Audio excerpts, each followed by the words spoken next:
Alors ce matin, je voudrais vous parler d'un passage, d'un épisode de la vie de Jésus qui se passe près du lac de Galilée. Donc jusque-là, rien d'extraordinaire puisqu'il a passé beaucoup de temps près du lac de Galilée. C'est un moment qui précède l'envoi des 12, un moment qui se trouve où Jésus est particulièrement sollicité de partout. Il est assailli de partout, de besoins, de demandes, etc. Et il vient tout juste de revenir du pays des Gadaréniens, c'est-à-dire qu'il avait traversé le lac de Galilée, il en revient, donc il était allé sur la rive est, et il revient sur la rive ouest, si je peux dire, si ma géographie est correcte, donc pour revenir à Capernaum. Et donc c'est là où voilà, tout le monde lui tombe dessus, la foule, et pas mal de demandes qui viennent vers lui, dont un chef de la synagogue dénommé Jairus, qui vient vers lui pour lui demander du secours pour sa fille qui est à l'article de la mort. Donc cet homme vient vraiment supplier Jésus de venir à son aide, de venir secourir sa fille. Et Jésus se met en route et la foule continue de le presser, cette foule qui l'avait accueilli à son retour du pays des Gadaréniens. Et alors qu'il se met en route, eh bien, il y a une femme qui vient. Vous voyez, il y a la foule, il y a cet homme qui le presse d'un besoin urgent, mais archi-urgent, enfin c'est plus que le SAMU, c'est le SAMU++. Il y a cette femme qui vient vers Jésus alors qu'ils sont en route et qui le touche, donc c'est-à-dire qu'elle ne lui parle même pas, elle le touche parce que dans son cœur, elle avait cette conviction, cette foi, que si elle touchait ne serait-ce que le bord du vêtement de Jésus, eh bien ça suffirait pour la guérir d'un problème de perte de sang qui l'affectait depuis 12 ans. Problème de perte de sang qui l'affectait depuis 12 ans et qui, vous voyez, cette femme, c'était pas quelque chose d'anodin, ça l'affectait au point que tout ce qu'elle avait, c'est le texte qui nous le dit, je ne vais pas vous le lire ici parce que ça ne va pas être mon sujet, mais tout ce qu'elle avait, elle l'a dépensé en espérant obtenir la guérison par des moyens humains, les médecins, etc. Rien de mal contre les médecins, hein, même si la médecine à l'époque, je ne suis pas sûr que c'était la même que celle d'aujourd'hui. Et donc, elle n'avait plus rien.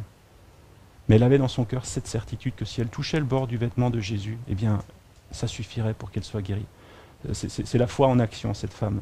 Et Jésus a senti qu'une force est sortie de lui et il s'arrête alors qu'il était sur une mission archi-urgente, vous voyez. Et ça nous dit que Jésus, quand bien même il est débordé, enfin, en apparence débordé, selon nos standards, moi je serais débordé.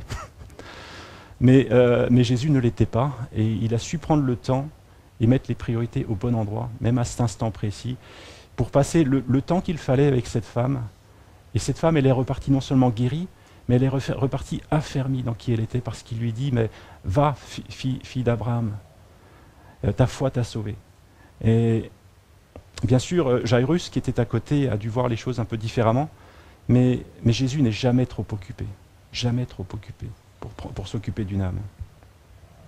Donc ce que je voudrais dire ce matin avec vous, je ne vais pas revenir sur cet épisode de la femme à la perte de sang, mais je voudrais qu'on s'arrête sur l'histoire de Jairus, en la lisant sous un angle, les facettes du combat de la foi. C'est un peu comme ça que après réflexion, que j'ai envie d'appeler ce message. Et donc on va commencer par lire dans Marc chapitre 5, versets 20 à 22. On passera l'épisode concernant la femme, et puis on continuera versets 35 à 43. On va commencer à lire. Alors vint un des chefs de la synagogue, nommé Jairus, qui, l'ayant aperçu, se jeta à ses pieds et lui adressa cette instante prière.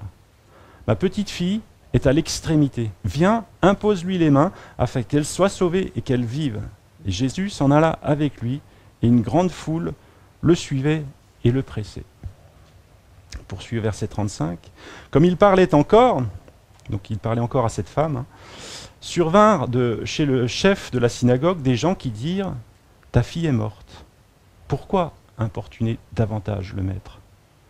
Mais Jésus, sans tenir compte de ces paroles, dit au chef de la synagogue « Ne crains pas, crois seulement. » Ils arrivèrent à la maison du chef, et il ne permit à personne de l'accompagner, si ce n'est à Pierre, Jacques et Jean, frères de Jacques.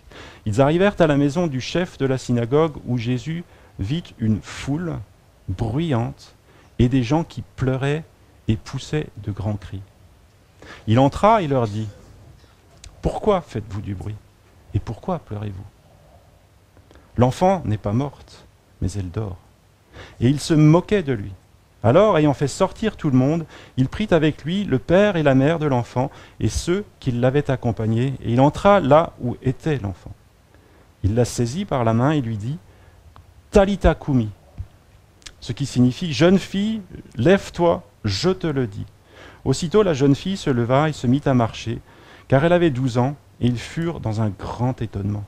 Jésus leur adressa de fortes recommandations pour que personne ne sût la chose, et il dit qu'on donna à manger à la jeune fille. Bon, ce que je vous propose ce matin, c'est qu'on fasse trois escales dans ce passage, pour voir 3 facettes un peu différentes justement du combat de la foi. On va commencer sur les premiers versets, donc versets 22 à 24. C'est le moment où Jairus, vous voyez, il vient vers Jésus. Alors nous savons que Jésus, au moment où se déroule ce texte, avait déjà opéré de nombreux miracles à Capernaum, au point que sa renommée se répandait et s'était propagée. D'ailleurs, c'est la raison pour laquelle il y a une foule nombreuse qui est là pour l'accueillir, parce que cette foule était avide de voir ce que Jésus allait faire. Pourtant, jusqu'alors, Jairus n'était pas venu vers Jésus. Le texte nous dit que Jairus entreprit de venir vers Jésus lorsque sa fille était vraiment à l'extrémité, à l'article de la mort. D'ailleurs, elle était tellement à l'article de la mort qu'elle est morte pendant qu'il faisait le trajet, vous voyez. Et moi, ça m'a posé plusieurs questions. Si vous voulez, je vais vous les livrer. Peut-être que Jairus a attendu que la situation soit totalement désespérée avant d'entreprendre d'aller vers Jésus. En tout cas, c'est ce à quoi ça ressemble. On ignore les causes pour lesquelles il a attendu aussi longtemps. Jésus n'a pas entrepris un voyage de plusieurs mois, vous voyez, pour aller dans le pays de Gadara. C'était plus ou moins un aller-retour au travers du lac. C'était une question de jours seulement, même pas de semaines, cet aller-retour au pays de Gadara. Pourtant, Jairus n'était pas venu avant que Jésus parte vers Gadara. Il n'est venu qu'après, alors que sa fille était à l'article de la mort. Et d'une certaine manière, j'ai envie de dire qu'au moment où Jairus vient vers Jésus, eh bien, il est dans la même situation que cette femme, c'est-à-dire qu'il est sans recours humain. Il n'a plus aucun recours humain pour se sortir de cette situation, pour trouver une solution pour sa fille. Peut-être qu'il les avait déjà tous actionnés avant de venir vers Jésus, vous voyez. Alors, j'ai envie de formuler plusieurs hypothèses. Je ne vais pas vous dire qu'il y en a une qui est nécessairement la bonne, mais simplement pour nous permettre de cheminer un peu avec Jairus et de voir le genre de combat qui a pu être le sien, et ce combat de la foi qui a été le sien jusqu'à ce qu'il vienne vers Jésus, vous voyez. Alors peut-être, je vais prendre le cas le plus simple, peut-être que comme Jésus était parti juste quelques jours, vous voyez, la maladie qui a saisi sa fille était peut-être une maladie foudroyante. Malheureusement, ça existe. Et peut-être que Jairus se languissait de voir Jésus revenir, se languissait de le voir revenir pour pouvoir courir vers lui et lui demander du secours. Peut-être qu'il en était ainsi. Et lorsque la nouvelle est venue à ses oreilles que Jésus était de retour, eh bien, il n'a pas attendu une seconde, il a couru, il s'est précipité vers Jésus dès que Jésus a mis le pied à terre. C'est une hypothèse. Une autre hypothèse, c'est que, vous voyez, la maladie, elle évoluait peut-être lentement, si je peux dire. Et au départ de cette maladie, Jairus pensait que, comme les symptômes étaient, je dirais, pas d'une gravité excessive, que les choses étaient sous contrôle et que j'ai pas besoin de Jésus. Ça, enfin, il ne se l'est pas dit comme ça, mais ça, c'est une maladie bénigne, courante, je sais le gérer, j'ai pas besoin d'aller voir Jésus. Et du coup, il a attendu. Il a vu les choses s'empirer. Avec toujours cette logique, mais ça va.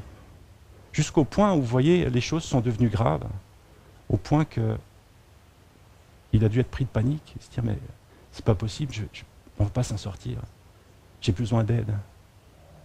Et à ce moment-là, ça l'a poussé à courir vers Jésus, à chercher de l'aide, là où, effectivement, il allait trouver de l'aide. J'ai envie de dire, parfois, c'est quelque chose qui peut nous atteindre également, de penser que ça, je sais le gérer. j'ai pas besoin de Jésus. Là. Et de laisser les choses, vous voyez, courir jusqu'à ce qu'elles prennent des proportions et qu'on réalise enfin que oui, on a besoin de Jésus. Peut-être un autre élément, c'est que Jairus était, il faut le savoir, ça nous est dit, le chef de la synagogue. En tant que chef de synagogue, c'est quelqu'un de respectable, c'est quelqu'un qui a une autorité sur la ville où il est établi. Il a une autorité, et donc s'il fait appel à Jésus, ça veut dire qu'il donne du crédit à Jésus. Et que d'une certaine manière, vous voyez, il se soumet à Jésus. J'ai envie de dire, pas nécessairement de problème avec ça. Si ce n'est que, vous voyez, Jésus, dans sa manière de faire des miracles, eh bien, ça ne le gênait pas d'enfreindre certaines règles des hommes religieux. Comme par exemple de guérir des gens le week-end, enfin notamment le jour du sabbat. Et ça, il y avait un gros litige ici avec les hommes religieux. Et donc si Jairus, en tant que chef de la synagogue, faisait appel à Jésus, enfin vous voyez toutes les implications que ça pouvait avoir au niveau de, cette fois-ci, de ce que les autres pourraient penser de lui. Et peut-être qu'il était rongé par ce désir de faire appel à Jésus, mais qu'il était retenu par cette raison-là, vous voyez. Mais qu'est-ce qu'on pensera de moi si je vais vers Jésus ? Ils vont croire que je renie les traditions, vous voyez. Et peut-être que aussi, dans sa maisonnée, il était le seul à avoir ce désir de faire appel à Jésus. Et que les autres, vous voyez, lui disaient, mais ça sert à rien. Ça sert à rien d'y aller. T'es fou, c'est une folie, c'est une absurdité. Et que, retenu par justement ce que pouvaient penser d'autres personnes dans sa maison, eh bien, il est tardé à y aller. Enfin, vous voyez tout un éventail, toute une palette de possibilités pour qu'on essaie un peu de voir pourquoi Jairus a pu attendre aussi longtemps.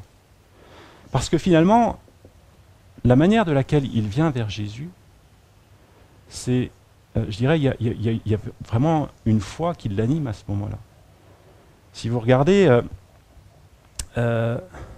lorsqu'il vient vers Jésus, il nous est dit dans le texte, c'est très court, très condensé, mais ça en dit long. Ça nous dit qu'il s'est jeté aux pieds de Jésus. Il n'est pas juste venu demander, s'il te plaît, vous voyez qu'un ton très neutre, s'il te plaît, est-ce que tu pourrais venir chez moi, j'ai un petit besoin. Il n'est pas venu comme ça, il n'y a plus aucune retenue, plus aucune barrière. Il y avait un cri du cœur qui s'est exprimé lorsqu'il est venu vers Jésus. Et non seulement il est venu dans cette attitude où il s'est jeté aux pieds de Jésus, ce qui en dit long, et moi je l'imagine, enfin, il avait du mal à prononcer des mots qui tenaient ensemble, tellement il était ému de sa situation, et tellement désespéré. Et par contre, il a ces paroles où il dit, mais viens et impose-lui les mains, afin qu'elle soit sauvée et qu'elle vive. Et là, il y a une foi vraiment qui est là, qui est manifestée à l'égard de Jésus. Et quand bien même, vous voyez, il y a pu y avoir toutes sortes de tergiversations, toutes sortes d'hésitations qui ont précédé, eh bien, il en est arrivé à ce point-là. Et je crois que c'est un point qu'il est important de souligner, c'est que, voilà, des fois, il y a des temps dans nos vies, et puis on ne va pas, pour X raisons, on ne va pas directement vers Jésus. Ou en tout cas pas de manière sans retenue, comme l'a fait ici Jairus. Mais il est venu ce temps dans la vie de Jairus où voilà, il n'en pouvait plus, c'était plus fort, c'était trop fort dans son cœur, ce cri montait trop fort dans son cœur, et il l'a exprimé, il l'a fait monter devant Jésus. Et ce que je trouve extraordinaire, c'est que, vous voyez, Jésus, il ne s'est pas lancé dans plein de discussions, mais pourquoi tu es venu aussi tard, etc. Pourquoi tu as attendu? Le texte nous dit factuellement, bien Jésus s'en alla avec lui, sur le champ, alors que la foule assaillait Jésus et que j'imagine toutes sortes de questions, toutes sortes de besoins fusés. Eh bien, face à ce cri-là, qui s'est exprimé de la part de Jairus, eh bien, Jésus s'en alla sur le champ avec lui. On ne sait pas ce qu'il avait prévu, Jésus, ce jour-là. Ou, enfin, Dieu avait tout prévu, il savait exactement, mais vous voyez, enfin, humainement, on peut se dire, mais il avait peut-être un programme. Peut-être qu'il avait prévu d'aller à tel endroit, dans la synagogue ou autre, mais voyez, face à ce cri, eh bien, Jésus, c'est ça qui était le plan. Et je fais comme si Dieu ne savait pas ce qui allait se produire, mais Dieu il savait très bien ce qui allait se produire. D'une certaine manière, Jésus, on va dire, il n'était pas nécessairement surpris. Mais la réponse de Jésus, c'est que voilà, il s'est mis en route. Et ce que je voudrais souligner ici, comme première facette de la foi, vous voyez, c'est de ce combat de la foi, c'est tout ce combat qui a pu avoir lieu dans les pensées de Jairus avant qu'il n'aille vers Jésus.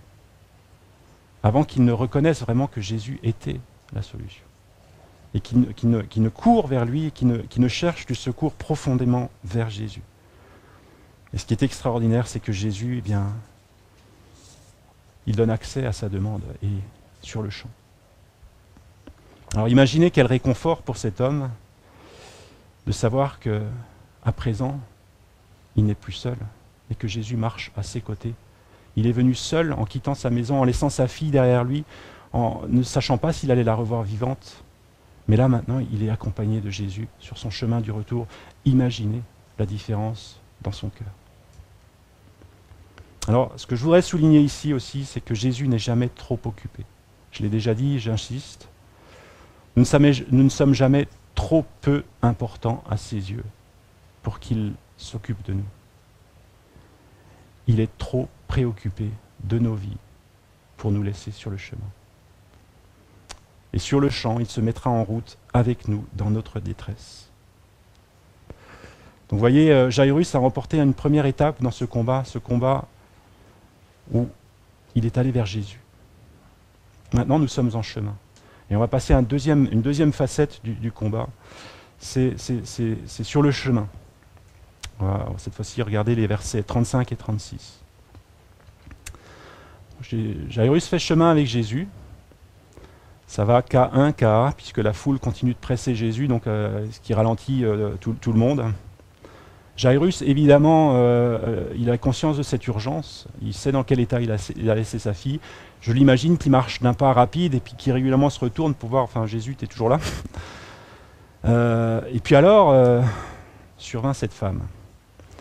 Ça marchait lentement, mais tout d'un coup, maintenant, on s'arrête. Et, imaginez si vous étiez à la place de Jairus. Jésus s'arrête et en plus, il cherche à savoir quelqu'un qui l'a touché. Pour Jairus, ça doit être assez incompréhensible, alors qu'il y a une foule qui le touche. Bon, c'était incompréhensible aussi pour ses disciples. Mais Jésus savait ce qu'il faisait et il a bien fait. Puisque, comme je vous l'ai dit, il s'est occupé de cette femme à ce moment-là. Sauf que, à l'issue de ça, alors qu'il était en train de finir de parler à cette femme, et donc qu'ils ont perdu, entre guillemets, le perdu n'est pas vrai, mais si on se plaçait à la place de Jairus, ils ont perdu du temps. À présent, ce contretemps fait qu'il y a des gens qui viennent de la maison de Jairus et qui viennent lui dire, mais ta fille, elle est morte. N'importe pas davantage le maître. Et donc à ce moment-là, vous voyez, alors que toutes sortes d'émotions pouvaient déjà travailler Jairus, qui était pressé, j'imagine, de retourner chez lui, de devoir attendre, et qu'à présent vienne cette nouvelle qui est tranchante et qui est dévastatrice, eh bien on lui dit, ta fille est morte, n'importune plus le maître. Une nouvelle, je dirais, doublement dévastatrice, en tout cas en potentiel. Doublement dévastatrice en potentiel. Elle est morte, c'est-à-dire qu'il est trop tard. C'est fini. Arrête. Ça ne sert plus à rien. C'est trop tard. Cette nouvelle à elle seule, déjà, vous voyez, ça peut mettre un coup d'arrêt net dans le chemin sur lequel pourtant Jairus était engagé avec Jésus.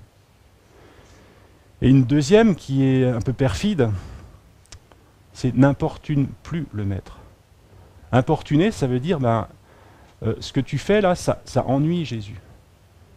Tu es en train d'ennuyer Jésus avec ta demande. Là, tu vois, ta demande, là, elle n'a pas de crédit, elle n'a pas de légitimité devant Jésus. Jésus, il a d'autres choses à faire. Tu ne devrais pas le déranger avec cette demande, c'est inutile. Et vous voyez, du coup, il y a une sorte de, comme un reproche qui est inclus dans ce n'importune plus le maître. Comme un reproche, mais pourquoi tu vas t'adresser à Jésus? Et donc si Jairus avait prêté garde à ces deux remarques, vous pouvez imaginer, on pourrait se dire, mais ça ne sert plus à rien, Jésus, écoute, je suis désolé, je suis même désolé de t'avoir dérangé. Je vais rentrer chez moi, je vais m'occuper de ma famille. Tu continues à faire ce que tu avais à faire. Il aurait pu répondre comme ça. Parfois, il y a ces voix, vous voyez, ces nouvelles qui viennent et qui ont ce pouvoir dévastateur de nous arrêter sur la lancée dans laquelle nous sommes. Là où pourtant Jésus était là. Là où pourtant Jésus s'est mis en route avec lui pour répondre à son besoin. Et ces voix se font entendre aussi dans nos vies. Ces voix qui ont ce pouvoir dévastateur de nous mettre en état d'arrêt et de renoncer. Par l'espoir que pourtant nous avons raison d'avoir en Jésus-Christ.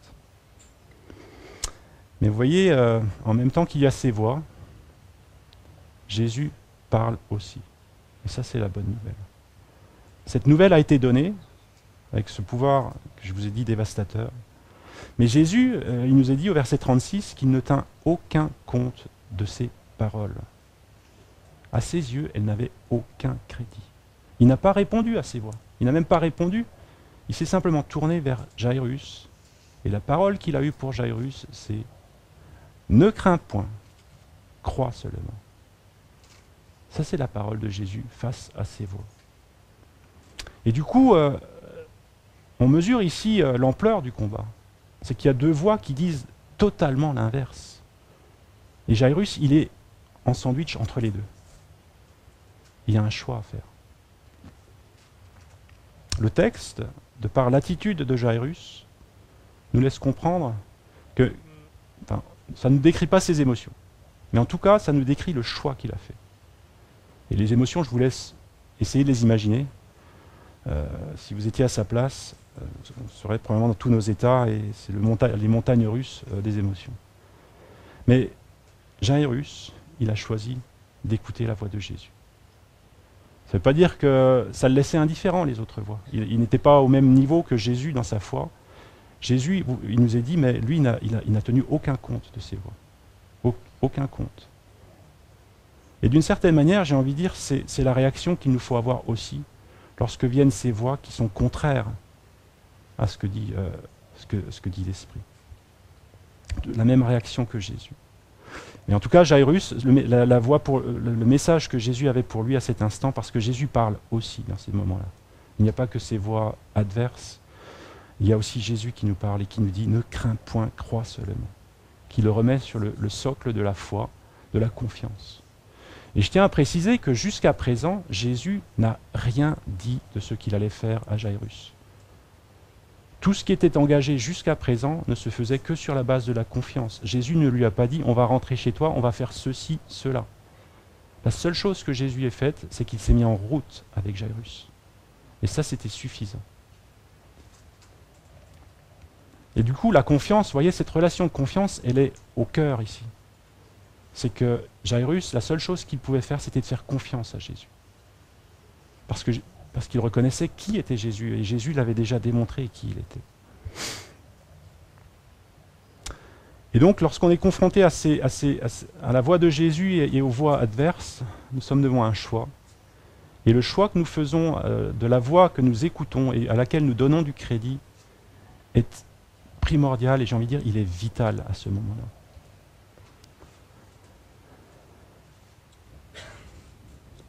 La voix de Jésus qui dit « Ne crains pas, crois seulement » est une voix qui est rassurante, qui est à la fois douce et qui est aussi pleine d'autorité.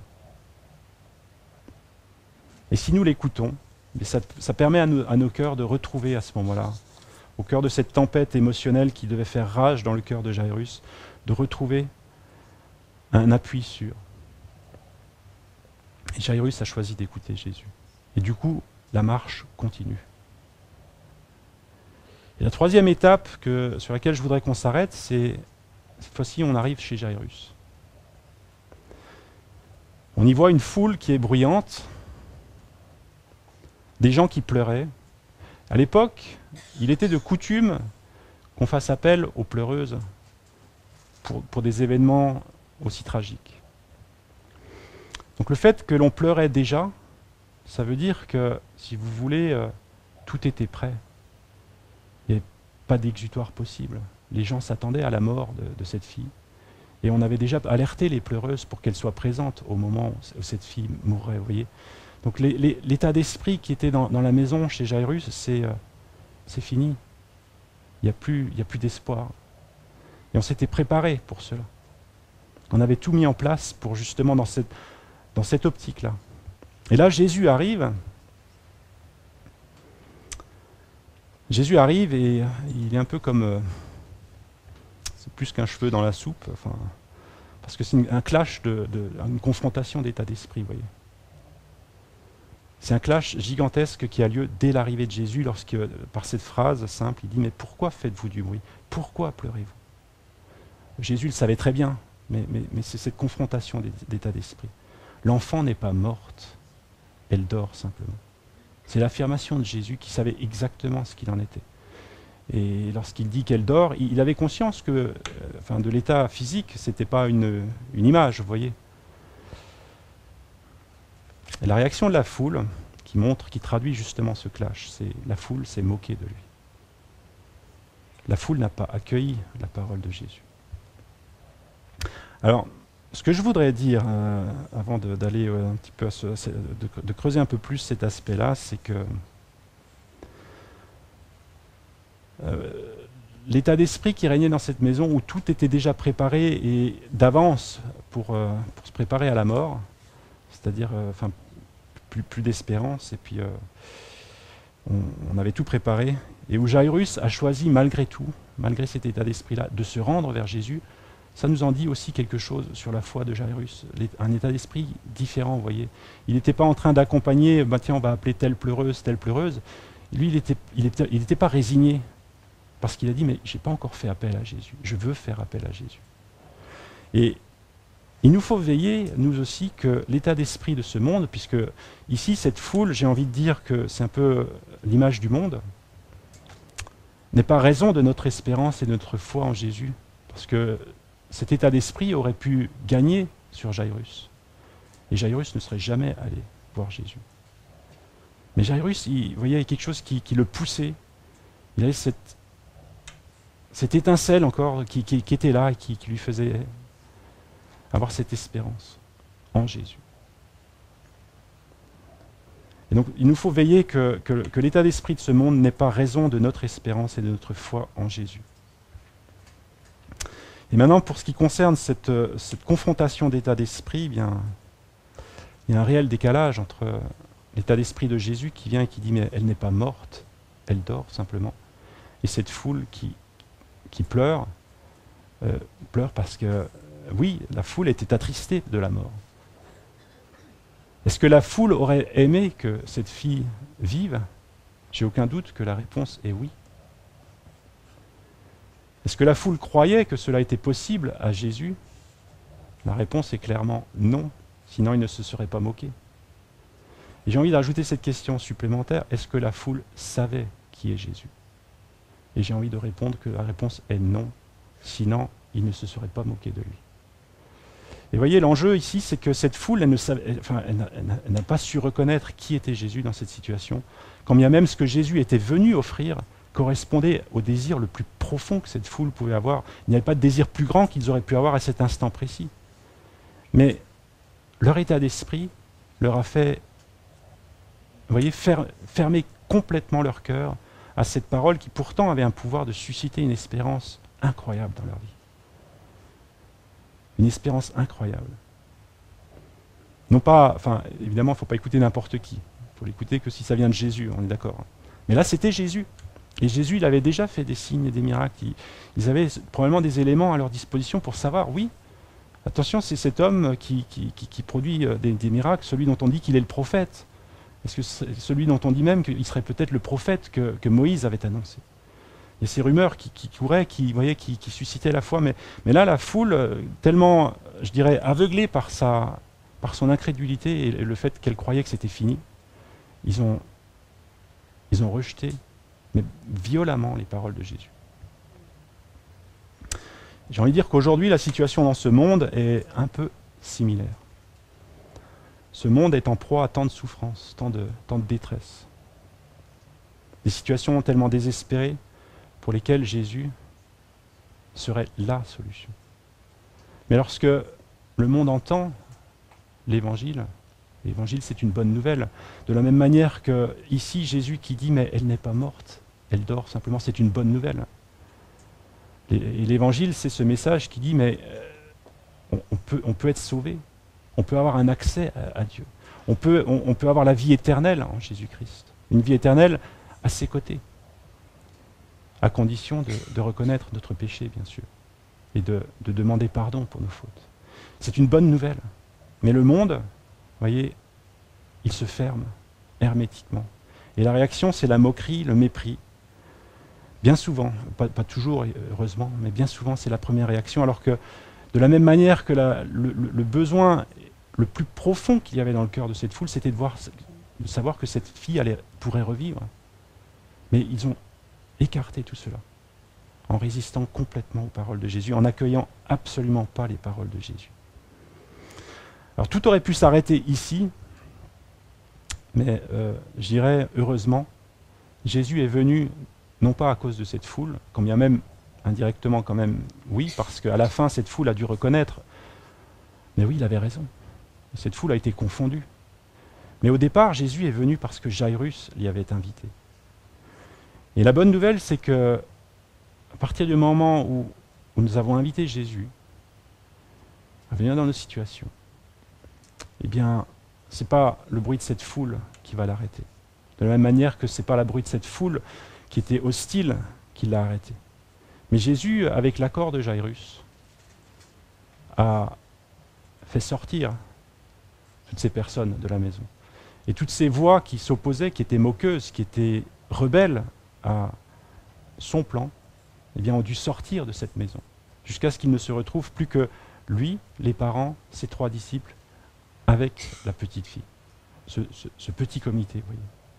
Il a fallu que ces voix se taisent, ces voix moqueuses se taisent, ces voix méprisantes, ces voix hautaines, ces voix arrogantes se taisent pour que enfin, eh bien, le miracle ait lieu. Et Jésus a continué parce qu'il avait été invité et parce que Jairus, en accord avec Jairus, ils ont pu mettre ces voix dehors. Et donc Jairus avait un rôle à jouer dans le fait de mettre ces voix dehors. De la même manière que nous aussi, nous avons un rôle à jouer lorsque ces voix viennent nous assaillir dans nos cœurs. Nous avons aussi un rôle à jouer pour que ces voix soient chassées de nos cœurs, afin que justement le surnaturel de Dieu puisse être manifesté. Et je suis allé directement à ce point-là, c'est-à-dire que ce qui s'est passé ici dans le physique, j'ai envie de dire, la même chose peut avoir lieu dans nos cœurs. C'est-à-dire que ici, Jésus est venu sans grand roulement de tambour. Il n'y avait pas une grosse escorte, vous voyez, impressionnante avec tous les apparats qui étaient là et qui précédaient Jésus pour dire écoutez-le, vous feriez bien de l'écouter parce que cet homme-là est quelqu'un d'important. Jésus, il était simple homme. Et j'ai envie de dire, il est venu en civil. Il n'est pas venu avec son costume, ou ses habits de splendeur, tout le monde aurait été par terre. Mais il était en civil, si je peux dire. À ce titre-là, lorsqu'il a parlé, il n'y a pas eu de roulement de tambour, il n'y a eu pas de trompette retentissante, il n'y a personne qui a dit « Oyez, oyez, écoutez ce qu'il va dire ». Jésus a simplement dit « L'enfant n'est pas morte, elle dort ». Il revenait à la foule de choisir comment elle allait se positionner. J'ai envie de dire, dans nos cœurs, c'est pareil. La voix de l'esprit, il est comme un souffle doux et léger. Il ne s'impose pas. Quel est l'accueil que nous réservons à la voix de l'esprit dans nos cœurs? Est-ce que notre première réaction est la même que la foule, c'est-à-dire lorsque l'esprit nous souffle, nous murmure ses pensées? Est-ce que nous fermons directement les rideaux? Est-ce que nous avons ces pensées, j'ai envie de mettre ces mêmes mots, ces mêmes termes, ces pensées moqueuses, méprisantes, qui disent mais toi, tais-toi, c'est n'importe quoi? Ou est-ce qu'au contraire, nous avons un cœur qui est réceptif et qui est ouvert? Et selon l'état de notre cœur, eh bien, il y a encore du ménage à faire, vous voyez, pour que les voix, ces voix moqueuses, ces voix méprisantes, ces voix arrogantes se taisent, afin que nous puissions avoir cette ouverture à l'esprit, avoir cette ouverture à ce que Dieu veut et peut faire. Et sans que ces voix ne se taisent, ne fassent silence, ne soient chassées, eh bien, je dirais, le miracle n'aurait pas eu lieu et le surnaturel ne se serait pas manifesté. Pour que le surnaturel se manifeste, eh bien, il faut qu'il y ait cette ouverture à la voix de l'Esprit. Et que dans nos cœurs, conditionné par tout notre vécu, conditionné par toute notre incrédulité, eh bien, ces voix-là se taisent pour que, oui, il y ait cette ouverture qui dise, mais c'est Jésus qui le dit. C'est le Saint-Esprit qui me le dit, de savoir reconnaître sa voix et de lui accorder tout le crédit pour faire taire toutes les autres voix. Et ça, c'est cette troisième étape, vous voyez, dans ce combat de la foi, d'avoir ce combat pour savoir écouter, reconnaître la voix de Dieu, et faire taire toutes les autres voix. Et j'ai envie de dire de manière intéressante, vous voyez, j'ai l'impression que Jésus, il ne s'imposait pas, il ne parlait pas de manière forte, nécessairement plus forte que... Il ne sait pas de s'imposer à la foule lorsqu'il a dit « mais cette fille, elle n'est pas morte, elle dort ». Par contre, une fois que les voix se sont tues, les voix moqueuses, et qu'ils ont été sortis de la maison, qu'ils étaient seuls avec la maison, alors il a parlé de manière forte en s'adressant à cette jeune fille. C'est Luc qui nous le dit, il a parlé de manière forte à cette jeune fille. Lorsqu'il a dit « Talita Kumi », c'était pas juste comme ça « Talita Kumi », c'était « Talita Kumi ». Et cette fille s'est levée. Et alors, vous voyez, à ce moment-là, il y a cette autorité, cette puissance de Dieu qui est manifestée. La vie est manifestée et libérée. Donc cette troisième étape qui a son importance également. Donc, première étape, c'est tous les freins qui nous empêchent de venir vers Jésus. Deuxième étape, c'est tous ces obstacles qui sont là le long du chemin et qui peuvent nous pousser à nous arrêter. Et la troisième étape, c'est de savoir écouter et donner tout le crédit à la voix de Jésus, à la voix du Saint-Esprit dans nos cœurs, pour que voilà, les projets de Dieu s'accomplissent totalement. Je vais m'arrêter là et je vous invite à simplement chacun puisse s'examiner dans les jours qui viennent pour voir où il en est dans ces étapes et pour eh bien, là où il y a besoin s'humilier, là où il y a besoin eh bien, choisir de se tourner vers Jésus, là où il y a besoin eh bien, choisir de lui faire confiance davantage, et là où il y a besoin de faire le tri dans toutes ces pensées qui si facilement peuvent nous accabler, nous assaillir, afin que ce soit la voix de Dieu qui prime dans nos vies. Seigneur, nous te bénissons pour ta marche sur terre, nous te bénissons pour tout ce que nous pouvons découvrir, Seigneur, dans ces épisodes de la parole, Seigneur, et qui nous parlent, Seigneur, qui nous permettent de marcher, Seigneur, de voir comment nous orienter, Seigneur, dans nos vies, Seigneur, que ta parole ait autorité, que ton esprit, Seigneur, puisse vraiment encore parler à chacun de nos cœurs, Seigneur, et que tu nous fasses grâce, Seigneur, là où, Seigneur, nous sommes peut-être, nous donnons encore du crédit, Seigneur, à des voix autres que la tienne, Seigneur, là où il y a d'autres voix, Seigneur, qui nous empêchent de venir vers toi, qui nous empêchent de rester sur ce chemin, Seigneur, avec toi, ou qui nous empêche de t'entendre et qui pourrait nous retenir, Seigneur, de donner cette ouverture à ton esprit, Seigneur, que ta vie triomphe en nous, Seigneur, et que le surnaturel divin, Seigneur, puisse être manifesté dans nos vies, Seigneur, au travers de notre écoute, de notre obéissance, de notre foi, Seigneur. Amen.